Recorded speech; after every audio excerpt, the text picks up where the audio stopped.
Hey, what's up guys? Oke guys, di video kali ini gue akan menceritakan seluruh alur cerita dari film Train to Busan. Film ini telah rilis pada tanggal 13 Mei tahun 2016. Di dalam film ini bercerita tentang Seok-woo dan putrinya yang berulang tahun pergi ke Busan dengan kereta untuk menemui istrinya.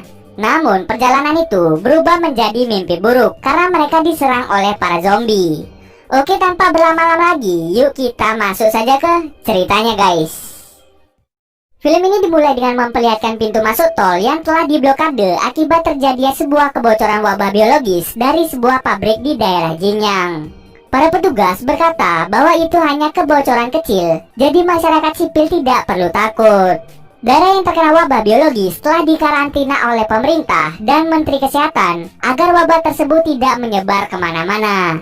Setiap kendaraan yang lewat akan disemprotkan dengan cairan khusus. Tak lama setelah itu, terdapat mobil pick-up yang masuk ke daerah Jinyang dan secara tidak sengaja menabrak seekor rusa yang melintas. Supir itu pun turun untuk mengecek hewan yang tadi ditabrak. Tahu kalau rusa itu sudah tewas, pada akhirnya supir itu langsung pergi dari sana. Tak lama setelah supir itu pergi, tiba-tiba rusa tersebut bangun dengan mata yang sudah berubah menjadi putih. Sedikit informasi bahwa rusa itu sudah berubah menjadi zombie akibat kebocoran wabah. Kemudian scene berganti pada seorang pekerja kantoran bernama Seok-woo.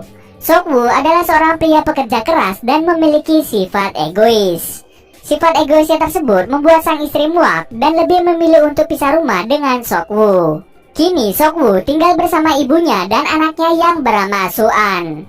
Dirinya selalu saja sibuk dengan pekerjaannya, sehingga hal tersebut membuatnya jarang menghabiskan waktu bersama dengan anaknya.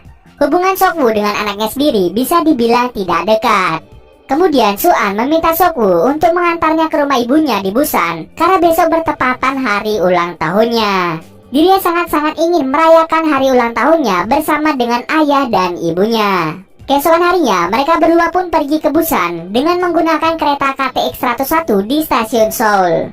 Di saat mereka semua sudah berada di kereta, tiba-tiba saja seorang wanita dengan gelagat aneh masuk pada kereta tersebut dan langsung bersembunyi di salah satu kamar mandi.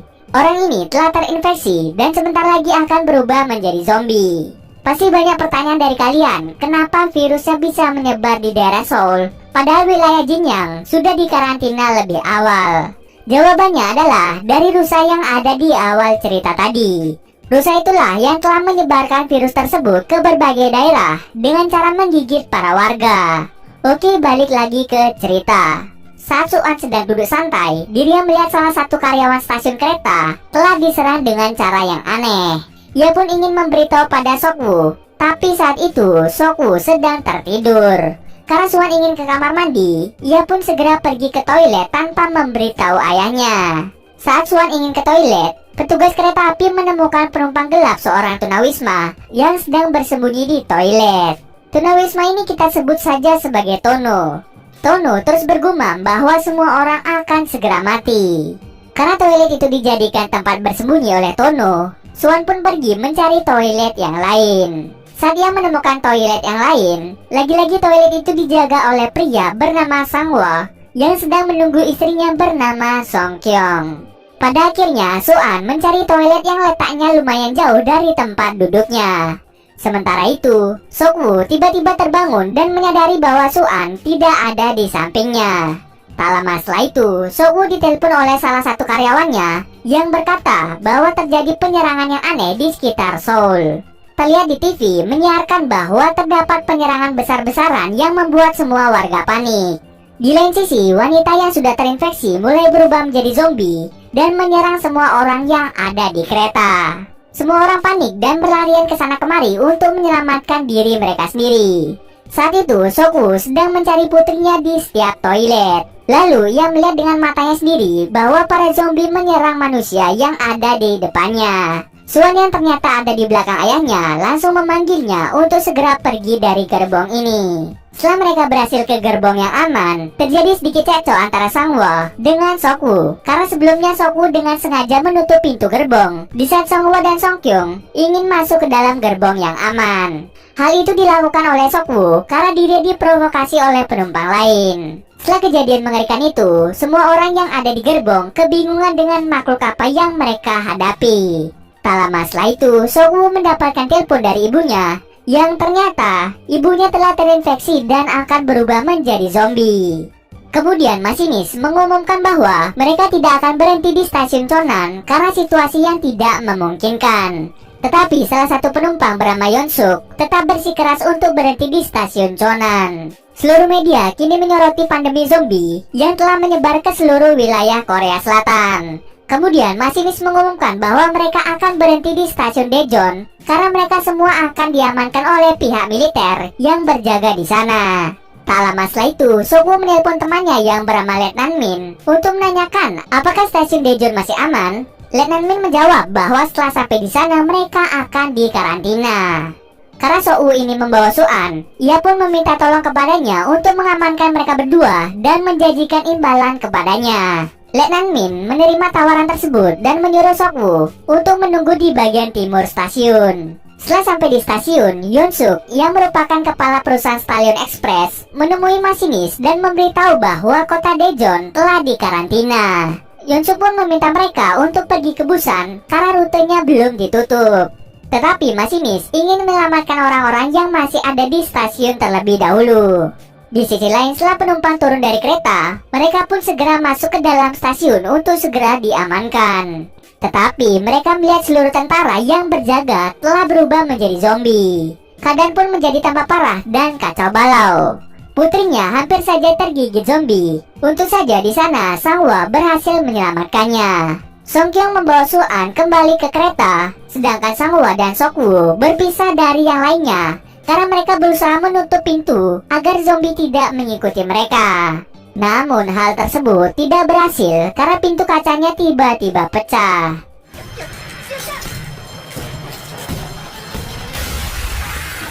Kini tersisa Sokwu, Sangwa, dan Yongguk yang berusaha untuk masuk ke dalam kereta yang berjalan. Singkat cerita, akhirnya mereka berhasil masuk ke gerbong nomor 9. Mereka bertiga pun mencoba untuk menghubungi orang terdekat mereka.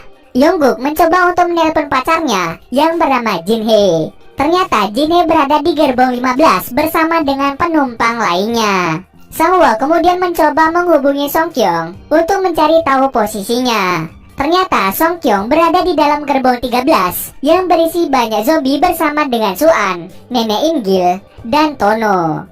Mengetahui hal tersebut, mereka bertiga berencana untuk menerobos 3 gerbong penuh zombie untuk menyelamatkan mereka yang berada di gerbong 13. Dengan bersusah payah, pada akhirnya mereka berhasil sampai pada gerbong 13. Di sini mereka berencana agar melewati satu gerbong lagi untuk sampai ke gerbong 15, di mana tempat tersebut merupakan tempat para penumpang yang masih selamat. Lalu Yongguk memberitahu Jinhye bahwa dirinya dan orang yang selamat lainnya akan pergi ke gerbong 15. Jinhye pun senang dan segera memberitahu semua penumpang yang ada di gerbong 15.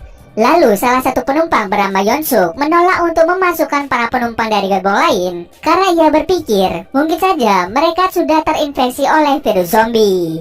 Para penumpang pun mendukung perkataan dari Yonsuk. Sementara itu mereka semua dari gerbong 13 berusaha melewati gerbong yang penuh zombie. Sokwu pun mulai menyadari bahwa para zombie tidak dapat melihat mangsa di dalam kegelapan. Mereka hanya menggunakan indera pendengaran. Sokwu memancing mereka untuk menjauh dengan melemparkan sebuah tas. Tapi sialnya, Tono secara tidak sengaja menginjak kaleng sehingga para zombie menyadari keberadaan mereka semua. Ketika sudah sampai di gerbong 14, ternyata pintu menuju gerbong 15 dengan sengaja dikunci oleh Yonsuk dan para penumpang lainnya agar mereka tidak bisa masuk. Di sini orang-orang yang berada di gerbong 15 dengan tega dan sama sekali tidak memiliki rasa kemanusiaan. Akibat dari ulah penumpang di gerbong 15, Yongguk bersusah payah untuk memecahkan pintu kaca yang menghalanginya. Sedangkan Sangwa dan Sokwu berusaha untuk menahan para zombie agar mereka tidak masuk. Singkat cerita saja, mereka akhirnya berhasil menerobos masuk ke dalam gerbong 15, walaupun harus kehilangan 2 orang, yaitu si nenek bernama Inggil dan si pemberani bernama Sangwa. Di detik-detik akhir hayatnya, Sangwa dengan sukarela mengorbankan dirinya untuk menghalau para zombie agar tidak menyerang mereka. Song Kyung yang melihat pengorbanan suaminya hanya bisa menangis. Ketika mereka sudah berhasil masuk ke dalam gerbong 15, Sok-woo tidak segan-segan memukul Yeon-suk karena dirinya tahu orang inilah yang telah menghasut para penumpang. Para penumpang di gerbong 15 meminta mereka untuk pergi ke gerbong depan karena penumpang lain takut jika mereka terinfeksi. Setelah mereka pergi ke gerbong depan, para penumpang di gerbong 15 selalu mengikat pintu dengan menggunakan kain, yang tujuannya agar Sok-woo dan yang lain tidak bisa membuka pintu. Ketika para penumpang sibuk untuk mengikat pintu dengan menggunakan kain, tanpa mereka sadari, nenek Jonggil membuka pintu gerbong yang di dalamnya penuh dengan zombie. Seketika, para zombie langsung menghabisi para penumpang lainnya. Kini hanya tersisa Yeon-suk dan salah seorang kondektur yang berdiam diri di kamar mandi. Alasan Jonggil membuka pintu gerbong berisi zombie karena dirinya merasa bersalah karena tidak bisa melindungi kakaknya sendiri, yaitu In-gil. Selain itu, Jonggil juga merasa geram dengan orang-orang yang tidak berperi kemanusiaan yang mengakibatkan kakaknya mati.